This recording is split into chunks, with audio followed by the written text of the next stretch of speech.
warahmatullahi wabarakatuh.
Innal hamdalillah nahmaduhu wa nasta'inuhu wa nastaghfiruh wa na'udzu billahi min shururi anfusina wa sayyiati a'malina may yahdihillahu fala mudilla lahu wa may yudlil fala hadiya lahu.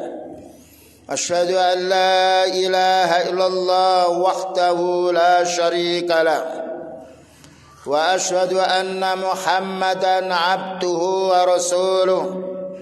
قال الله تعالى يا أيها الذين آمنوا اتقوا الله حق تقاته ولا تموتن إلا وأنتم مسلمون.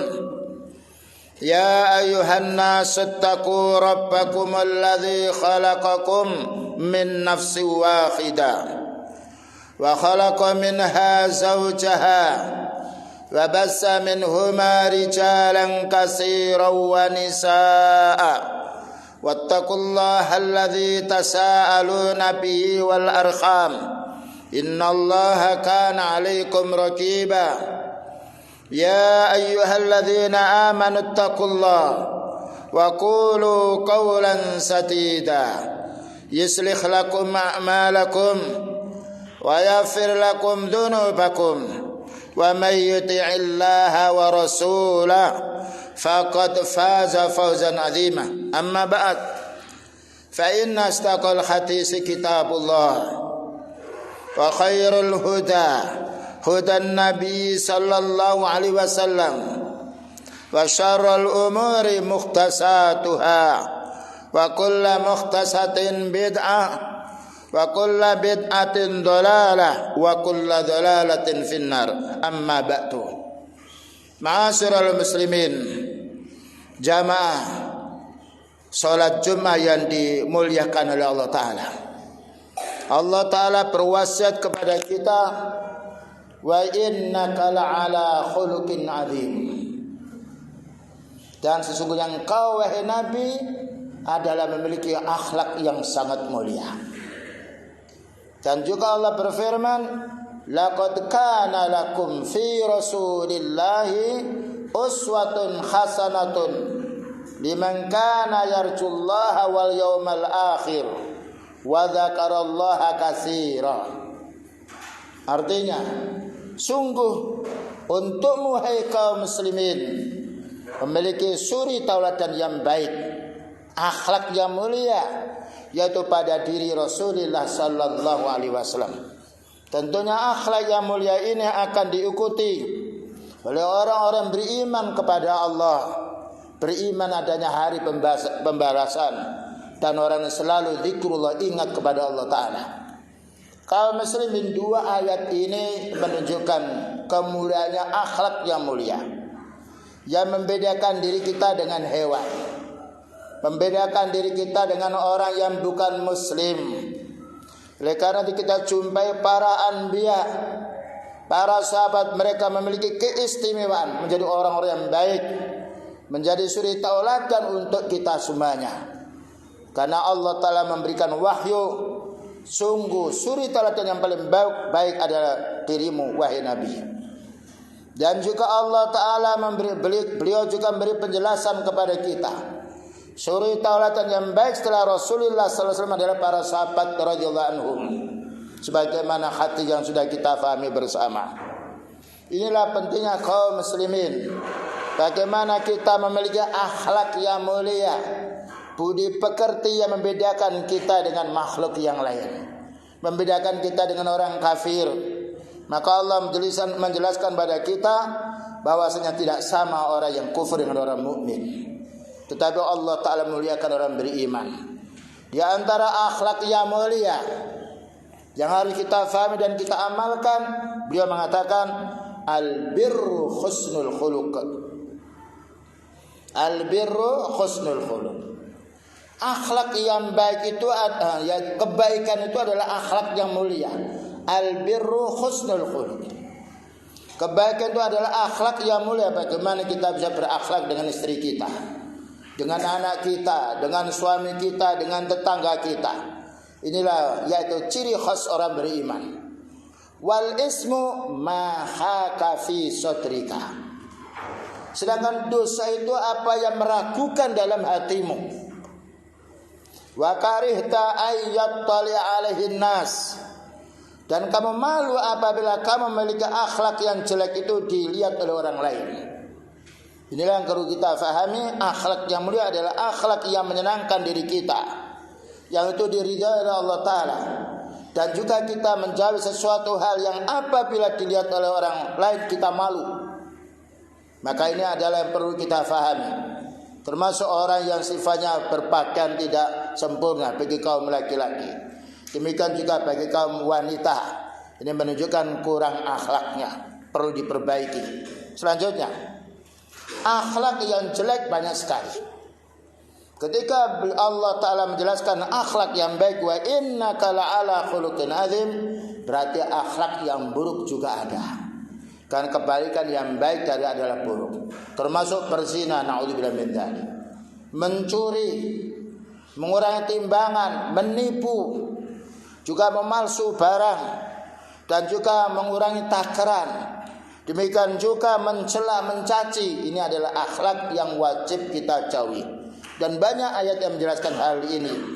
Ya ayyuhalladzina amanu la yaskhar qaumun min qaum asa ay yakunu khairan minhum wala nisa'un min nisa'in asa ay yakunna khairan minhunna.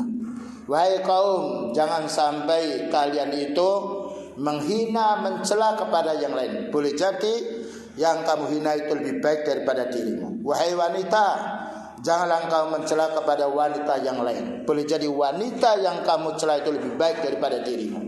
Ini menunjukkan kita tidak boleh mencaci, tidak boleh menghina seseorang. Maka perlu kita menjaga lisan kita, perlu kita memegang lidah kita ketika kita mau berbuat yang jahat. Selanjutnya Al-Imam Qurtubi mengatakan, Akhlak yang baik itu adalah perangai dan adab yang disukai oleh manusia. Perangai dan adab yang disukai oleh manusia. Ini akhlak yang baik. Ini dijelaskan oleh Al-Imam Qurtubi rahimahullah ta'ala. Ibnu Katsir mengatakan pula akhlak yang baik itu jika mereka kembali kepada Al-Quran dan hadis. Karena pernah Rasulullah SAW, pernah Aisyah ditanya, wahai Aisyah, bagaimana akhlaknya beliau? Kalau anda ingin tahu akhlaknya beliau, faqra'ul ayat, wa innaka la'ala khuluqin adzim. Itu Aisyah, istrinya Rasulullah sallallahu alaihi wasallam yang faham fiddin, ketika ditanya bagaimana akhlak beliau, tentunya akhlak yang mencakup kehidupan mulai dari lahir sampai meninggal dunia. Disingkat oleh beliau, kalau anda ingin tahu akhlaknya beliau, baca Al-Quran. Wa innaka la'ala khuluqin adzim. Maka orang selalu baca Al-Quran, diamalkan dan didakwakan, menjadi paling baiknya manusia. Bukankah beliau paling baiknya manusia karena mendapatkan wahyu?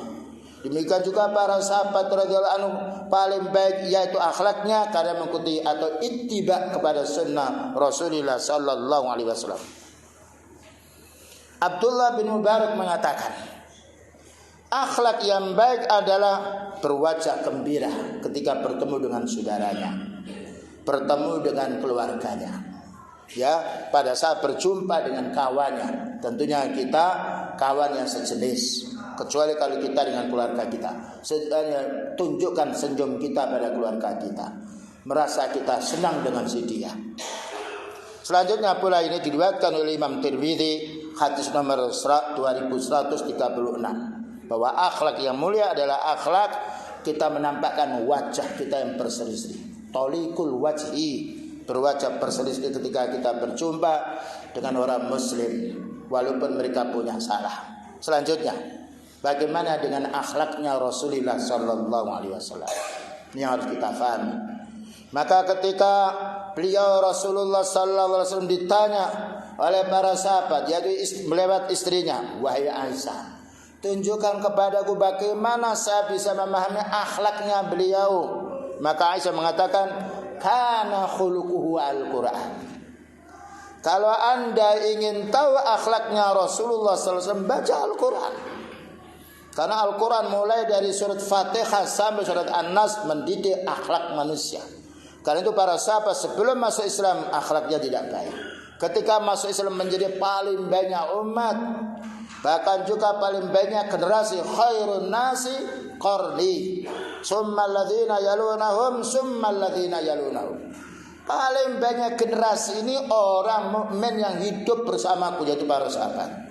Kemudian generasi setelah para sahabat itu tabi'in.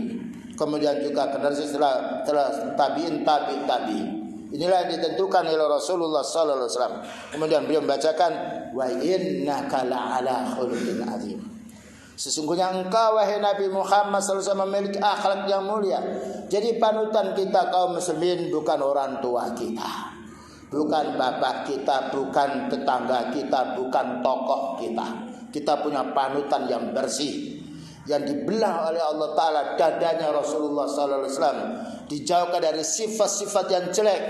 Dan juga malaikat Jibril membelahnya atas perintah Allah Ta'ala, dibersihkan dari sifat yang jelek.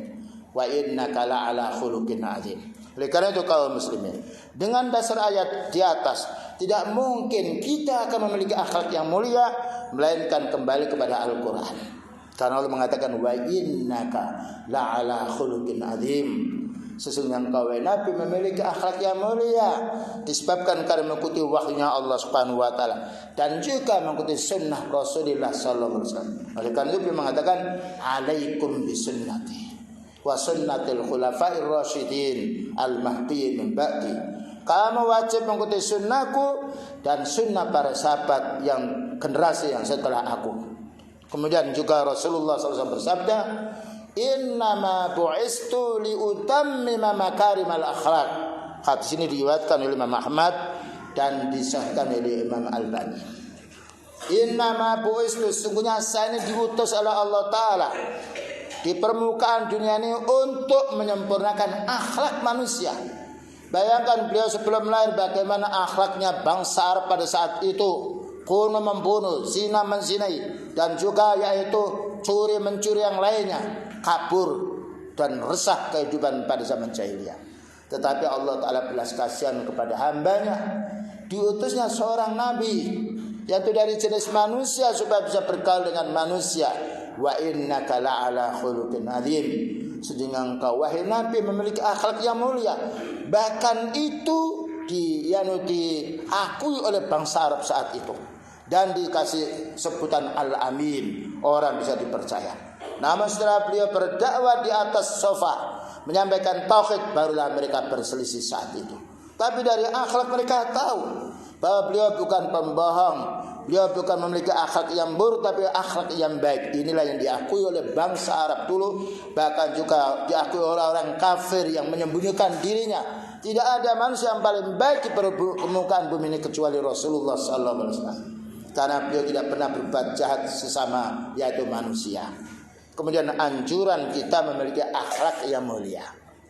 Ketika beliau menjadi suri taulatan pada kita, bagaimana kita memiliki akhlak yang mulia. Apa kata beliau?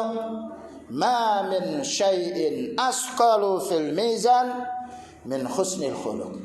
Ma min syai'an asqalu fil mizan min husnil khuluq. Hadis ini diriwayatkan Imam Abu Dawud dan disahkan oleh Albani. Artinya, ma min syai'in, tidak ada sesuatu, asqalu fil mizan, yang memberatkan timbangan amal kita baik, melainkan min husnil khuluq, dengan akhlak yang mulia. Dan itu kita saksikan sendiri. Ketika seorang suami tahu istrinya akhlak mulia, senang. Ketika istri tahu akhlaknya suaminya baik, senang. Ketika orang tua tahu akhlaknya anak baik, mereka menjadi senang dan menjadi sejuknya hati, saling kasih sayang satu sama lain. Ini butuhnya kita akhlak yang mulia. Karena itu perlunya kita mempelajari akhlaknya Rasulullah sallallahu alaihi wasallam. Dalam kitab Riyadhus Shalihin banyak disebut akhlak Rasulullah sallallahu alaihi wasallam, al-adab dan juga yang lainnya. Silakan untuk membacanya. Karena kita tidak mungkin akan tahu yang baik kecuali dengan ilmu. Kemudian juga mereka juga memiliki sederajat ibadah puasa. Orang memiliki akhlak yang mulia setara dengan puasa harinya, malamnya salat malam suntuk. Ini tingkatan derajat orang memiliki akhlak yang mulia. Dengan dasar hadis, innal mu'mina la yudraku bi husni khuluqihi. Ya. Innal mu'mina la yudraku bi husni khuluqihi darajatas saimi al-qaimi. Hadis ini diriwayatkan oleh Imam Abu Dawud dan disahihkan oleh Albani dalam kitab Al-Mishkat.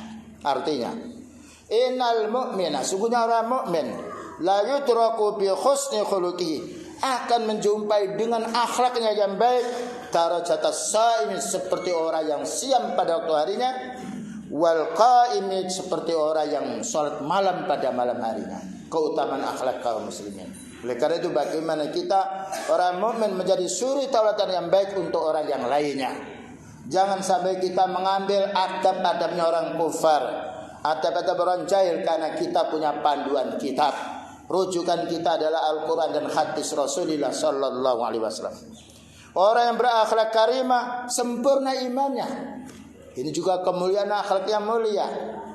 Pertama tadi, orang yang memiliki akhlak yang baik sederajat nilainya seperti orang siam pada harinya, malamnya seperti orang sholat semalam suntuk. Mulianya akhlak. Yang nomor dua, akmalul mu'minina imanan ahsanuhum khuluqa. Paling sempurna iman seorang apabila akhlaknya baik. Ini juga perlu kita sebagai seorang dai menjaga lisan kita, menjaga akhlak kita. Bagaimana kita dicaci, bukan membalas dengan cacian. Maka beliau mengatakan fa'at bi al-sayyi'atal hasanata tampuha.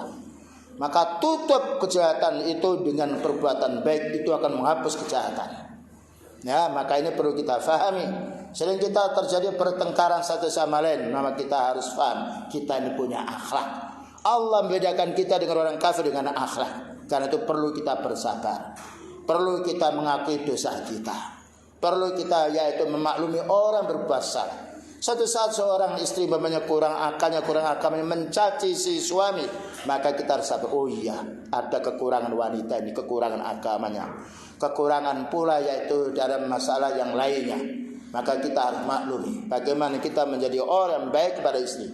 Beliau mengatakan istausu bin nisa'i khaira. Nasihati istri-istrimu, wanita-wanitamu, saudari-saudarimu, putrimu dengan nasihat yang baik. Begitu kaum muslimin indahnya kalau kita kembali kepada ayat Allah Subhanahu wa taala. Kemudian juga beliau mengatakan pula, akhlak yang mulia harus dimiliki oleh para dai. Karena para dai ini adalah suri tauladan orang. Jangan sampai kita para dai membuat contoh yang baik kepada orang awam. Karena orang awam percaya dengan orang punya ilmu adalah akhlaknya baik. Maka beliau bersabda, ittaqillaha haitsuma kunta. Takutlah kamu kepada Allah di mana kamu berada, di ruang rumah sendirian, di jalan raya, tidak ada orang pun kita merasa muraqabatullah yang mengawasi kita dalam malaikat atas perintah Allah. Bahkan juga Allah mengawasinya. Apa yang kita kerjakan ditulisnya, dicatat, dan itu tidak dilupakan oleh malaikat. Dan kita akan yaitu disampaikan oleh malaikat tentang tulisan amal kita. Fa'at bi'is sayyatal hasanah. Tutup kejahatan itu dengan amalmu yang baik. Bayangkan kita dicaci oleh orang, mesti kita marah. Tapi bagaimana kita tahu? Mungkin orang itu mencaci kita karena tidak tahu kita. Kita cari udurnya supaya berhenti. Jangan sampai orang punya ilmu bertengkar dengan orang punya ilmu. Jadikanlah diri kita suri tauladan yang baik, panutan umat. Apalagi seorang menyampaikan yang hak, perlu bersabar. Ya, ittaqillaha haitsuma kunta. Takutlah kamu kepada Allah di mana kamu berada. Fa'at bi'is sayyatal hasanah. Tutup dosa orang itu dengan kamu berbuat baik. Tamhuha. Maka dengan kamu memaklumi dosa mereka, kamu akan dihapus dosa oleh Allah. Wa khaliqin nasa bi khuluqin hasanin. Dan berakhlaklah kamu kepada manusia dengan akhlak yang baik. Begitulah kaum muslimin beberapa ayat dan juga hadis Rasulullah SAW menjadi pegangan kita. Pentingnya kita memperbarui akhlak kita, terutama kita orang-orang yang awam. Perlu kita ingatkan dengan lembut, perlu kita nasihati agar mereka menjadi baik, sebab orang menyampaikan ilmu. Aqulu qouli hadza wa astaghfirullah li wa lakum wa lisairil muslimina wal muslimat fastaghfiru innahu wal ghafurur rahim.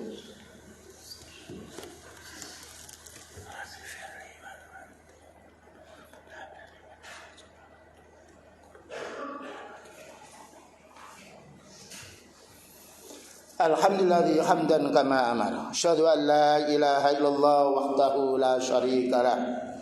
Wa asyhadu anna Muhammadan abduhu wa rasuluhu amma ba'du. Dalam khutbah yang kedua ini kami sampaikan yaitu beberapa masalah yang sangat pendek tentang akhlaknya Rasulullah sallallahu alaihi wasallam. Tadi akhlak secara umum kaum muslimin.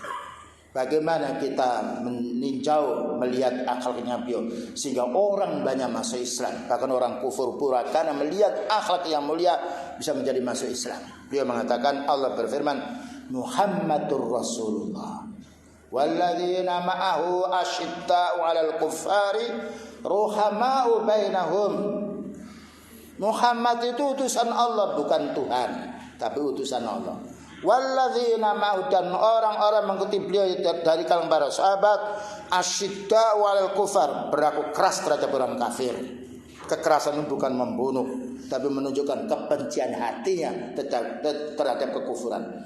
Karena orang mukmin mesti benci kepada kekufuran, sebagaimana orang kafir mesti benci pada orang mukmin. Asyidda'u 'alal kufar, berlaku keras terhadap orang kafir, maknanya tidak mau bergaul dengan mereka. Tetapi kalau menasihati, kewajiban bagi mereka apabila mampu, apabila tidak memadaratkan dirinya. Ruhama'u bainahum, harus belas kasihan sama kaum muslimin. Bagaimana kaum muslimin bertengkar? Allah mengatakan ruhama'u bainahum. Orang mukmin harus berlaku lembut terhadap saudaranya. Ya, inilah wasiat Allah Ta'ala pada kita. Karena Allah menjadikan orang mukmin innamal mu'minuna ikhwah. Orang mukmin itu bersaudara. Mari kita nasihati, karena tidak mesti orang yang berilmu lalu tidak dikuasai oleh hawa nafsu. Karena itu kita diingatkan oleh Allah Ta'ala, wala tattabil hawa fayudhillaka an sabilillah. Kamu jangan mengikuti hawa nafsumu, karena hawa nafsumu akan memalingkan kamu dari Islam. Kemudian juga beliau mengatakan pula, fabima rahmatin minallahi lintalahu. Dengan sebab rahmat Allah Ta'ala engkau ya Nabi menjadi orang yang lunak. Oleh karena itu kita harus mohon kepada Allah tentang akhlak yang mulia. Mohon. Karena Allah Ta'ala yang membolak-balikkan hati. Ya muqallibal qulub, sabbit qalbi ala dinik. Wahai yang membolak-balikkan hati, ya Allah teguhkan hatiku ini di atas agamamu. Nah, walau kunta faddan ghalidal qalbi. Ini wasiat Allah Ta'ala kepada nabinya. Kalau kamu Muhammad berbuat keras kepala terhadap orang, lam faddu min haulik, orang akan pergi dari kalian, orang akan menjauh dirimu. Ini perlunya kita berbuat lembut, terutama kepada kerabat kita, kepada istri yang kurang akalnya. Yang kurang akalnya kita harus tahu. Jangan disamakan kita dengan istri kita. Karena Allah berfirman, walaisa dzakaru kal unsa. Tidak sama orang laki-laki itu dengan wanita. Allah membedakan. Maka suami yang mengerti Allah melebihkan, yaitu mentalnya, ilmunya, kekuatan fisiknya yang lainnya, bagaimana menjadi sebab mulianya wanita. Bagaimana kita bersabar menghadapi putri-putri kita yang itu kurang akalnya, bersabar, berlaku lembut menasihati. Karena nasihat ini adalah ad-din wa an-nasihah. Dengan nasihat, dengan diperbaiki menjadi baik mobil itu. Bagaimana kalau kita bisa memperbaiki anak-anak putri kita, istri kita, lebih utama kebaikannya, lebih banyak pahalanya daripada kita membengkel mobil yang itu urusan dunia yang mati tidak akan kita bawa. Selanjutnya apa katanya beliau? Fa'fu anhum, kita disuruh memaafkan anak kita, disuruh memaafkan istri kita, kesalahan-kesalahan mereka, sebagaimana kita senang kalau kita salah dimaafkan. Wastaghfir lahum, mintakan ampun. Bangunlah kita malam hari sholat, mintakan ampun, ya Allah ampuni dosa saya, dosa keluarga saya. Ya Allah tunjukkan, berilah petunjuk keluarga saya. Ini paling baiknya kita berdoa kepada Allah, karena Allah yang membolak-balikkan hati yang jelek menjadi baik. Jangan kita menampakkan permusuhan dulu. Ketika kita menjumpai kesalahan dosa, kita istighfar. Ketika istri kita, anak kita menjumpai penyimpangan, kita mohon kepada Allah. Allahumma hdi qaumi fa innahum la ya'lamun. Itu doanya Rasulullah SAW ketika kaumnya mengganggu beliau. Beliau dilempari batu di masjid, tapi doanya Allahumma hdi qaumi fa innahum la ya'lamun. Ya Allah beri petunjuk kaumku karena mereka itu tidak tahu. Kemudian juga wasawirhum fil amri, ajalah bermusyawarah. Nah, sampaikan nasihat-nasihat, karena pada dasarnya wanita kurang ilmunya, karena sibuk di rumah, sibuk dengan yaitu anaknya yang lain. Bagaimana kita menjadi sebab bisa menasihati mereka? Fa idza azamta fatawakkal 'ala Allah. Kalau kamu sudah punya kepastian, maka bertawakal kepada Allah. Innallaha yuhibbul mutawakkilin. Karena Allah Ta'ala mencintai orang bertawakal. Begitulah kaum muslimin, beberapa hal yang harus kita ingat. Karena masing-masing kita punya keluarga, punya istri, punya anak, punya cucu, punya saudara. Bukankah kita senang kalau kita dimasukkan oleh Allah Ta'ala dalam surga semua keluarga kita? Maka perlu adanya pemasukan dalam surga. Perlunya kita bersabar mendidik anak, perlunya kita bersabar menyikapi istri kita, perlunya kita bersabar menyikapi keluarga kita. Inilah keutamaan ilmu, bagaimana bermanfaat untuk orang yang awam. Akhirnya kita mohon pada Allah Ta'ala, Rabbana hab lana min azwajina wa dzurriyyatina qurrata a'yun waj'alna lil muttaqina imama. Rabbana dzalamna anfusana wa illam taghfir lana wa tarhamna lanakunanna minal khasirin. Rabbana la tuzigh qulubana ba'da idh hadaitana wa hab lana min ladunka rahmah innaka antal wahhab. Rabbana hab lana min azwajina wa dzurriyyatina qurrata a'yun waj'alna lil muttaqina imama. Rabbana atina fid dunya hasanah wa fil akhirati hasanah wa qina adzabannar. Walhamdulillahirabbil alamin. Aqimissalah.